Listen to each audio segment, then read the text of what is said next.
Hello बच्चों, good morning.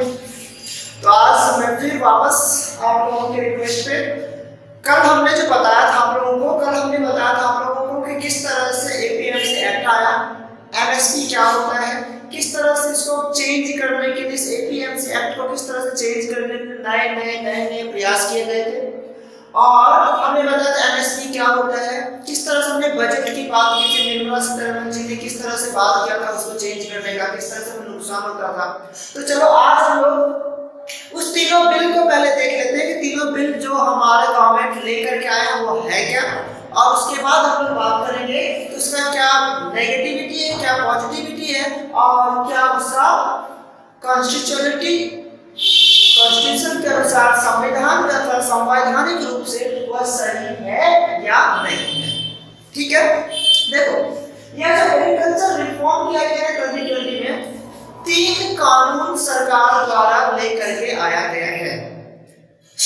हमारे Indian government 3 तरह के कानून लेकर के आए हैं। जो पहला कानून है हमारा, वह पहला कानून हमारा क्या है, पहला हमारे पास the essential commodities amendment ordinance 2020। क्या मतलब हुआ, तो थोड़ा सा सुनिएगा जरा सा। यह जो कानून बनाया गया था, एसेंशियल कमोडिटीज एक्ट जो बनाया गया था, यह कानून बनाया गया था 1955 में। 1955 में जब यह कानून बनाया गया था तो इसमें क्या था, कुछ एसेंशियल कमोडिटीज थे हमारे कुछ एसेंशियल कमोडिटीज थे, उसमें बात किया गया था। और बात ये किया गया था कि उसको जो प्रिजर्व करके हमें नहीं रखना, उसको हमें स्टोर करके नहीं रखना। जो हमारे एसेंशियल कमोडिटीज है, जो हमारे पल्सेस है, जो हमारे सीरियल्स है, जो हमारे क्या कह सकते हो फूड ग्रेन्स है, उसको आप स्टोर करके नहीं रख सकते। एक लिमिट अमाउंट में ही आप स्टोर कर सकते हो, उससे ज्यादा आप स्टोर नहीं कर सकते हो। वो बात कही गई थी 1955 में। लेकिन यहाँ पे जो यह हमारे पास यह जो एक्ट था, यह जो पावर था, यह पावर किसके हैंड में था, यह पावर था हमारे राज्य सरकार के हैंड में। क्योंकि एपीएमसी जो आता है या एग्रीकल्चर जो आता है, आपको पता है एग्रीकल्चर हमारा क्या है, स्टेट सब्जेक्ट है। यदि हम लोग राज्य का विषय है, वो स्टेट का विषय है हमारा। यदि हम लोग एग्रीकल्चर का बात कर रहे हैं तो एग्रीकल्चर हमारा क्या है, एग्रीकल्चर हमारा स्टेट का सब्जेक्ट है। सबसे पहली बात तो ये समझिए, एग्रीकल्चर हमारा स्टेट का सब्जेक्ट है। एग्रीकल्चर हमारा सेंट्रल का सब्जेक्ट ही नहीं है, एग्रीकल्चर हमारा स्टेट का सब्जेक्ट है। अब यहाँ पे देखिए, सब्जेक्ट हमारा स्टेट का है और लेकर के कौन आ रहे हैं, हमारे सेंट्रल गवर्नमेंट। हमारा 1995 का जो लॉ था, जो कानून था, उसको चेंज कौन कर रहे हैं, सेंट्रल गवर्नमेंट चेंज कर रहे हैं। सबसे बड़ा सवाल तो यही उठता है कि हमारा कानून जब इसमें स्टेट गवर्नमेंट का पावर है, तो फिर सेंट्रल गवर्नमेंट किस तरह से इसको लेकर के आ रहे हैं, सेंट्रल गवर्नमेंट का क्या दायित्व बनता है यहाँ पे लाने का। इसके पीछे का वजह सुनिएगा कि किस तरह से सेंट्रल गवर्नमेंट के पास पावर है या नहीं है। मैं एक थोड़ा सा ब्रीफ दे रहा हूँ बस सेंट्रल गवर्नमेंट के पावर के बारे में। बाकी मैं डिटेल में नेक्स्ट वीडियो जब बनाऊंगा इसमें, तो मैं पूरा कॉन्स्टिट्यूशन को डिफाइन करूंगा, समझिएगा। स्टेट में के लिए हमें पता है, यदि आप लोग देखो तो यहाँ देखो जरा सा, थोड़ा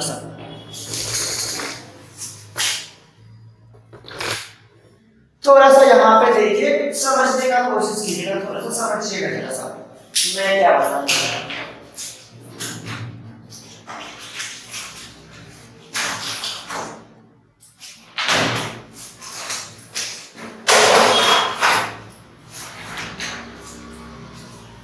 देखिए जरा सा समझिएगा।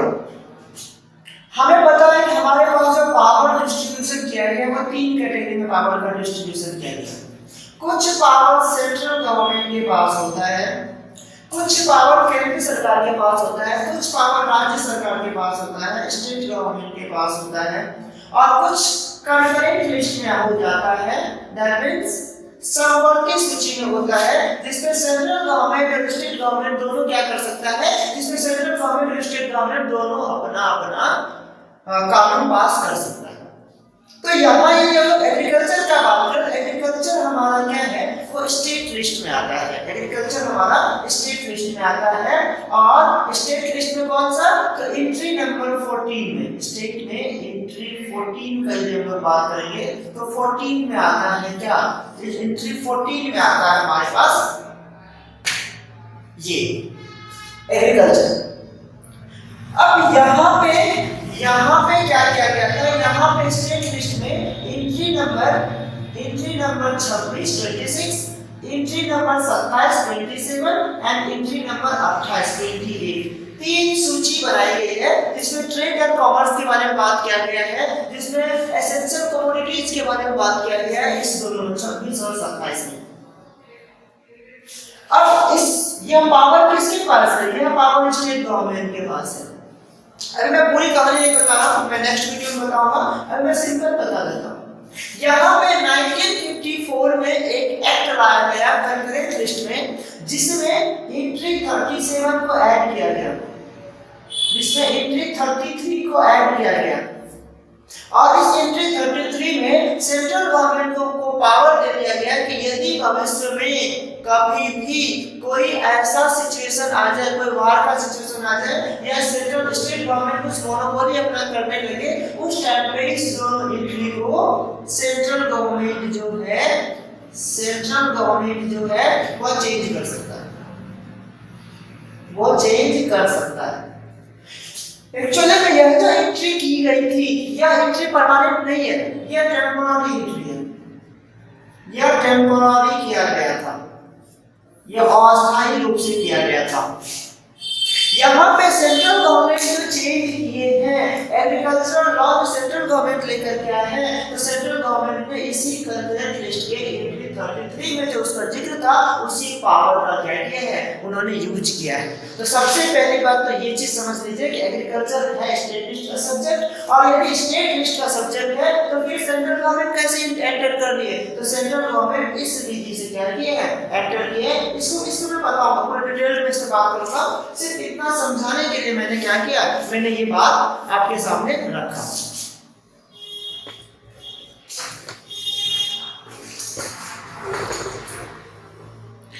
अब आपकी जिंदगी जरा सा, ये हमारा है क्या देता है ये लॉ, क्या बताता है, act empowers the central government. ये एक्ट जो है वो सेंट्रल गवर्नमेंट को एम्पावर करता है कि कंट्रोल कर सके, किस पे, प्रोडक्शन पे, किस पे, सप्लाई पे, किस पे, डिस्ट्रीब्यूशन पे, किस पे, ट्रेड पे एंड कॉमर्स पे, इन सर्टेन कमोडिटीज, कुछ कमोडिटीज पे, कुछ सर्टेन कमोडिटीज पे, जैसे फर्टिलाइजर्स पे, फूड आइटम्स पे, पेट्रोलियम पे, इन सर्टेन कमोडिटीज पे स्टेट गवर्नमेंट, यह जो एक्ट है यदि 2020 का ऑर्डिनेंस लेकर के आया है, यह सेंट्रल गवर्नमेंट को क्या करता है, और पावरफुल बना देता है।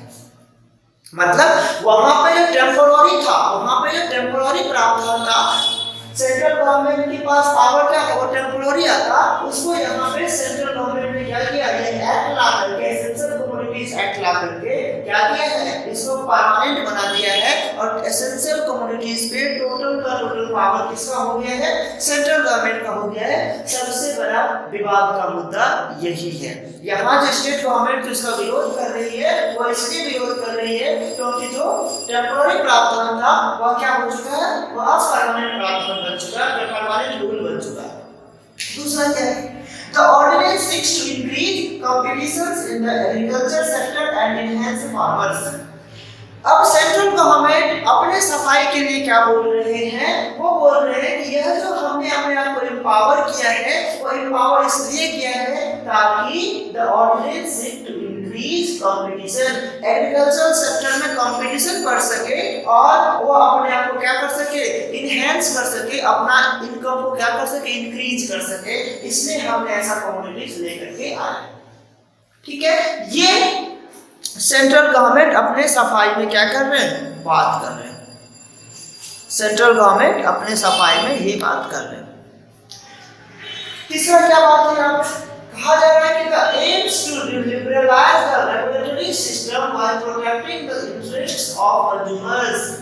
यहाँ पे बोला गया है कि कंज्यूमर्स के राइट को ध्यान में रखते हुए, उसके इंटरेस्ट को ध्यान में रखते हुए हमने क्या किया है, हमने कुछ लिबरलाइज करने का काम किया है। हमने फार्मर्स को लिबरलाइज करने का काम किया, उसको इंडिपेंडेंट देने का काम किया है। Regulation of food items. The Act empowers the central government to designate certain commodities such as food items, fertilizers and petroleum. अब food items पे, पेट्रोलियम पे और फर्टिलाइजर्स पे किसका पावर रहेगा? सेंट्रल गवर्नमेंट का अधिकार हो जाएगा। Central government is more powerful than state government. The central government may regulate or prohibit the production, supply and distribution, trade and commerce such essential commodities. अब जितने भी एसेंशियल कमोडिटीज है उन सबको कौन रेगुलेट करेगा, उन सबको कौन प्रोहिबिट करेगा? तो सेंट्रल गवर्नमेंट प्रोहिबिट करेगा। उसको सप्लाई करना हो, प्रोडक्शन करना हो, डिस्ट्रीब्यूशन करना हो, किसके एंड में चला गया? जो स्टेट गवर्नमेंट का सब्जेक्ट था, जो स्टेट गवर्नमेंट का पावर था, वो चला गया सेंट्रल गवर्नमेंट में। अब आप लोगों को समझ आ रहा है कि विवाद का क्या मुद्दा है? विवाद का मुद्दा यही है कि धीरे धीरे लोगों का कहना है कि भैया ये डेमोक्रेसी है, ये डेमोक्रेटिक कंट्री है और डेमोक्रेटिक कंट्री में हमने, ये लोकतांत्रिक है, लोकतांत्रिक में हम लोग पावर को डिस्ट्रीब्यूट करते हैं, लेकिन यह जो कानून आप लेकर के आए हो यहाँ पे कहीं भी डिस्ट्रीब्यूशन की बात नहीं की गई है। जो स्टेट गवर्नमेंट का पावर था, जो राज्य सरकार का शक्तियां थी, उसको आप क्या कर रहे हो? उसको आप निहित कर रहे हो, उसको आप छीन रहे हो। और कहीं न कहीं हमारा डेमोक्रेसी क्या है? हमारा डेमोक्रेसी खतरे में आ रहा है। यही है विवाद का मेन मुद्दा। लोगों को डर है कि इससे क्या हो रहा है? जो हमारा डिस्ट्रीब्यूशन ऑफ पावर हुआ करता था कि स्टेट के पास अपना पावर है, राज्य के पास, सेंट्रल के पास अपना पावर है, उन पावर को कहीं ना कहीं सेंट्रल गवर्नमेंट क्या कर रही है? अपनी ओर खींच रही है। The ordinance provides that the central government may regulate the supply of food items, including certain food items like cereals, pulse, potato, etc., only under extraordinary circumstances like famines, extraordinary price, etc. लेकिन यहाँ पे central government का कहना था कि भैया मैं तभी रेगुलेट करूंगा जब कुछ सर्टेन क्या हो जाएगा? एक्स्ट्राऑर्डिनरी काम हो जाएगा, जैसे फेमिन्स आ गया, एक्स्ट्राऑर्डिनरी प्राइस बढ़ गया। उन सर्कमस्टांसेस में मैं क्या करूंगा? मैं उनको रेगुलेट करने का काम करूंगा, नहीं तो मैं रेगुलेट करने का काम नहीं करूंगा। तो ये है हमारे पास का पहला था एसेंशियल कमोडिटीज एक्ट, जिसमें सेंट्रल गवर्नमेंट ने क्या किया है? कुछ एसेंशियल सब्सटेंस जो है उसको क्या किया है? उसको कैप्चर करने का काम किया है। इसमें एक और प्रावधान है, इसको भी जरा समझिए। यहाँ पे जो पहले स्टॉक हुआ करता था, यहाँ पे एक चीज और समझिए, एक चीज और हुआ है यहाँ पे इन सबके अलावा। पहले 1955 में जो रूल था, उसमें ये रूल था कि भैया लिमिटेड स्टॉक आप कर सकते हो, आप लिमिटेड स्टॉक कर सकते हो, इससे ज्यादा आप स्टॉक नहीं कर सकते। मान लीजिए आप ज्यादा से ज्यादा 100 क्विंटल ही स्टॉक कर सकते हो अपने गोदाम में। लेकिन यहाँ पे एसेंशियल कमोडिटीज एक्ट में बोला गया है कि भैया लिमिट, जो ये लिमिट था ना, इस लिमिट को मैं रिमूव कर दे रहा हूँ। अब आप जो है, आप जितना ज्यादा से ज्यादा स्टॉक करना चाहो आप स्टॉक कर सकते हो। तो कहीं ना कहीं ये जो स्टॉक है, कहीं ना कहीं ये क्या है? ये एक अच्छाई भी है तो बुराई भी है। कुछ लोगों का मानना है कि भैया यदि स्टॉक बढ़ा दोगे आप, यदि आप स्टॉक को इंक्रीज कर रहे हो, अब ये पहले 100 क्विंटल करता था, अब यदि ये 500 क्विंटल को स्टॉक करने लगेगा तो ये क्या करेगा? यस, मार्केट में सामान ही नहीं भेजेगा। जब मार्केट में सप्लाई को ये बंद कर देगा तो क्या होगा? तो यहाँ पे इन्फ्लेशन बढ़ जाएगा। लोगों को ये डर है कि यदि आप स्टॉक को बढ़ाते हो तो क्या पता यहाँ पे जो जिस होलसेलर के पास ज्यादा स्टॉक रहेगा वहां पे क्या होगा? वो सामान का सप्लाई नहीं करेगा तो मार्केट में सप्लाई बढ़ जाएगा, सॉरी मार्केट में सप्लाई घट जाएगा तो डिमांड बढ़ जाएगा, तो इन्फ्लेशन, प्राइस क्या हो जाएगा? बढ़ जाएगा, महंगाई क्या हो जाएगा? बढ़ जाएगा। लेकिन कुछ का ये क्रिटिसिज्म है, लेकिन कुछ का कहना है कि भैया कुछ किसान ऐसे हैं कि आपका क्या है, 100 क्विंटल का आप पहले स्टॉक का लिमिट लगा करके रखे थे। मान लीजिए किसान 500 क्विंटल लेकर के आए हैं, तो आप तो किसान से 400 क्विंटल ही लोगे ना, 400 क्विंटल तो इसका क्या हो रहा है? बर्बादी हो रहा है ना। तो जो पॉजिटिव सोचने वाले हैं वो ये सोच रहे हैं, जो नेगेटिव स्टेप देखने वाले हैं उसको ये लग रहा है। तो वो आप लोग डिसाइड कीजिए आपको क्या करना है। आपके लिए आप कमेंट करके मुझे बताइए कि आपको क्या लगता है, ये जो लिमिट हटा है वह हटना चाहिए या नहीं हटना चाहिए। मैंने दोनों पर्सपेक्टिव बता दिया। यदि लिमिट हटता है तो कुछ लोगों का मानना है कि भैया इन्फ्लेशन बढ़ जाएगा, कुछ लोगों का मानना है कि नहीं इन्फ्लेशन नहीं बढ़ेगा, किसान को इससे फायदा होगा। अब आप अपना व्यू बताइए, मैंने अपना व्यू आपके सामने रख दिया। चलिए आगे बढ़ते हैं और बात करते हैं कि दूसरा क्या है, दूसरा मुद्दा क्या है। बात करते हैं दूसरा मुद्दा क्या है।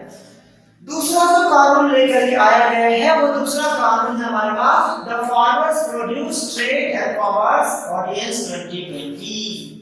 कहा जा रहा है कि फार्मर जो भी प्रोड्यूस करता है अपने जो भी प्रोड्यूस करता है, जो भी ट्रेड करता है, जो भी कॉमर्स करता है, उसको जरूरी नहीं है, इसको लिबर्टी प्रदान की गई है। यहाँ पे फार्मर को लिबर्टी दी गई है, लिबर्टी दी गई है कि भैया आप कहीं भी बेचो, कोई परेशानी नहीं है। आइदर आप अपने सामान को मंडी में जाकर के बेचो, मंडी के बाहर बेचो, आप फ्री हो, आप फ्री हो। मेरे पॉइंट ऑफ व्यू से तो काफी अच्छा कानून है। मेरे पॉइंट ऑफ व्यू से भी आप देखोगे तो मुझे काफी अच्छा लगा कि फार्मर को क्या कर रहे हो, तो फार्मर को फ्री कर दो। जो वह एपीएमसी के तहत, जो वह बाजार समिति के तरफ बंध चुका था, जो गुलाम बन चुका था, जो वह गुलाम बन चुका था, सब्जुगेट हो चुका था ना, जो वह सब्जुगेट हो चुका था फार्मर, वो फार्मर को आपने फ्री कर दिया। लेकिन यहाँ पर फार्मर को डर किस बात की है? फार्मर को डर है कि भैया यदि यह कानून लेकर के आप आ रहे हो तो क्या पता शायद आप जो मुझे एमएसपी दे रहे हो वो एमएसपी धीरे धीरे देना बंद कर दोगे। यदि मैं बाहर सामान एपीएमसी के बाहर सामान बेचने लगूंगा तो वहां पे तो हमें एमएसपी नहीं मिलेगा, मिनिमम सपोर्ट प्राइस नहीं मिलेगा। तो गवर्नमेंट हमें लिख करके दे कि मैं आपका एमएसपी नहीं हटा रहा हूं। इस बात का गारंटी किसान मांग रहा है। किसान का कहना है कि भैया मान लो कि ये हमारा कॉन्ट्रैक्ट साइन कर देगा, मान लो मैं इसको फार्म पे से या अपना भूमि पे से, अपना लैंड पे से, अपना खेत से ही सामान इस बिजनेसमैन को दे दूं। कल को यह बिजनेसमैन डिनाई कर दे तब क्या होगा? तो इसके बदले में जो सरकार हमें एमएसपी देती थी, जो सरकार हमें मिनिमम सपोर्ट प्राइस देती थी, सरकार हमें लिख करके दे दे कि मैं इसके अलावा आप फ्रीली कहीं भी बेचो, मुझे कोई मतलब नहीं है, बस इसके अलावा मुझे आप एमएसपी दे दो। यही किसान का डिमांड है। यहाँ पे किसान को इसमें डर लग रहा है बस इतना ही, यदि सरकार हमें एपीएमसी के तरफ फ्री कर देती है कि मैं कहीं भी सामान बेच सकता हूं, तो इन द वर्स्ट केस हो सकता है भविष्य में कि सरकार हमसे मेरा एमएसपी छीन ले, मेरा मिनिमम सपोर्ट प्राइस छीन ले। इस बात का किसान को डर है। गवर्नमेंट भी खुल करके नहीं बोल रही है, लिख करके दे दे कि भैया ठीक है मैं लिख करके गारंटी देता हूं कि यह एमएसपी पे नहीं हटा रहा। अब सच्चाई क्या है पता नहीं, हो सकता गवर्नमेंट के पेट में कुछ बातें हो जो गवर्नमेंट खुल नहीं रही है। इस बात का किसान को डर है कि यदि सरकार हमें लिख करके दे देती है कि मैं इसके बावजूद आप फ्रीली कहीं भी बेचो, मंडी में बेचो, बाहर बेचो, आप डायरेक्ट बिजनेसमैन से डील कर लो, मुझे कोई मतलब नहीं है। उसके अलावा यदि आपको कुछ होता है तो मैं एमएसपी का गारंटी लेता हूँ, मिनिमम सपोर्ट प्राइस की गारंटी लेता हूँ कि आपको मैं आपका सामान खरीद दूंगा। यही डर है बस। तीसरा कानून क्या हमारे पास? The farmers empower and protect agreement on price assurance and farm service ordinance 2020। इसके अंतर्गत बोला गया है कि यदि मान लो कोई विवाद होता है, सपोज कर लीजिए कोई विवाद होता है, मान लो यह कोई बिजनेसमैन है, मान लीजिए यह कोई बिजनेसमैन है, इसने किसान से कुछ डील की, इसने फार्मर से कुछ डील की, ठीक है, वह डील जो भी मनी आएगा वो मनी इसको 30 डेज के अंदर देना पड़ेगा, 30 डेज के अंदर देना पड़ेगा। इस तरह का प्रावधान लेकर के भारत सरकार आई है इस बिल के अंतर्गत। इसमें यह भी बोला गया कि यदि कभी मान लो या बिजनेसमैन और इस फार्मर के बीच कोई क्या हो गया, कोई विवाद हो गया, कोई लड़ाई झगड़ा हो गया, तो उसका सेटलमेंट करने के लिए एक काउंसिल बनाया गया है। तो यह काउंसिल बैठ कर क्या करेगा, इस विवाद का निपटारा करेगा। मान लीजिए यह काउंसिल या काउंसिल से बात का निपटारा नहीं हुआ, तब यह काउंसिल सारा रिपोर्ट किसको दे देगा, तो वह दे देगा एसडीएम को। एसडीएम को अब एसडीएम से भी मान लीजिए सेटिस्फाई नहीं हुआ ये दोनों, तो बात कहां जाएगी, बात जाएगी डीएम के पास, कलेक्टर के पास, और फाइनल डिसीजन जो कलेक्टर दे देंगे वो फाइनल डिसीजन हो जाएगा। तो यहाँ पे ये जो सिस्टम बनाया गया है सही सिस्टम है, कोई बुराई नहीं है, लेकिन यहाँ पे किसान भाइयों का कहना है कि भैया मान लो डीएम सर से यह सेटिस्फाई नहीं हो पाया है, तो कम से कम यहाँ तो एक लीगल बॉडी होना चाहिए ना, यहाँ तो एक जुडिशरी होना चाहिए ना, ताकि मैं सुप्रीम कोर्ट या हाई कोर्ट या सिविल कोर्ट जा सकूं। तो यहाँ पे जो क्रिटिसाइज हो रहा है इस बिल का, वो इसीलिए हो रहा है कि इस सिस्टम में आपने जो काउंसिल बनाई, आपने जो एसडीएम बनाई, आपने जो डीएम बना था, वो एक पैनल बनाया, उसमें एक से एक चीज और ऐड करना, जुडिशरी को भी ऐड करनी चाहिए, ताकि कानून व्यवस्था क्या हो, बना हो। तो आज मैं सिर्फ इतना बताया हूँ कि ये तीन जो हमारे कानून है वह क्या है, उसमें क्या अच्छाई है, क्या बुराई है। बाकी इसका नोट्स जो है वो आपको डिस्क्रिप्शन में लिंक दिया हुआ है, उस लिंक से हिंदी और इंग्लिश दोनों में है, आप वहां जाकर के डाउनलोड कर लेंगे। और यदि कोई भी प्रॉब्लम होता है इससे समझने के इसमें आपको कुछ समझ नहीं आया है, तो प्लीज कमेंट कीजिए, आप टेलीग्राम ग्रुप ज्वाइन कीजिए, वहां पे कमेंट कीजिए, वहां से डाउट क्लियर कीजिए, व्हाट्सएप ग्रुप ज्वाइन कीजिए, वहां से डाउट क्लियर कर सकते हैं। आई एम अवेलेबल, हर एक जगह पे मैं अवेलेबल हूँ, मैं आपको क्या करूँगा, वहां पे अपना डाउट क्लियर कर दूंगा। ठीक है, बस आप लोगों को करना क्या है, लाइक कर देना है, सब्सक्राइब कर देना और थोड़ा सा शेयर कर देना है, बस। ठीक है, तो अब आज मैं यही रोक रहा हूँ आप लोगों को। नेक्स्ट क्लास में, कल वाले क्लास में मैं आपको बताऊंगा कि किस तरह से कॉन्स्टिट्यूशन के माध्यम से मैं देखूं तो ये ऑर्डिनेंस थोड़ा सा मुझे मेरे पॉइंट ऑफ व्यू से गलत है, तो वो मैं बताऊंगा कि सरकार क्या गलतियां कर रही है। ठीक है, तो आज मैं यही रोक रहा हूँ। बाय बाय, टाटा, see you on same platform कल।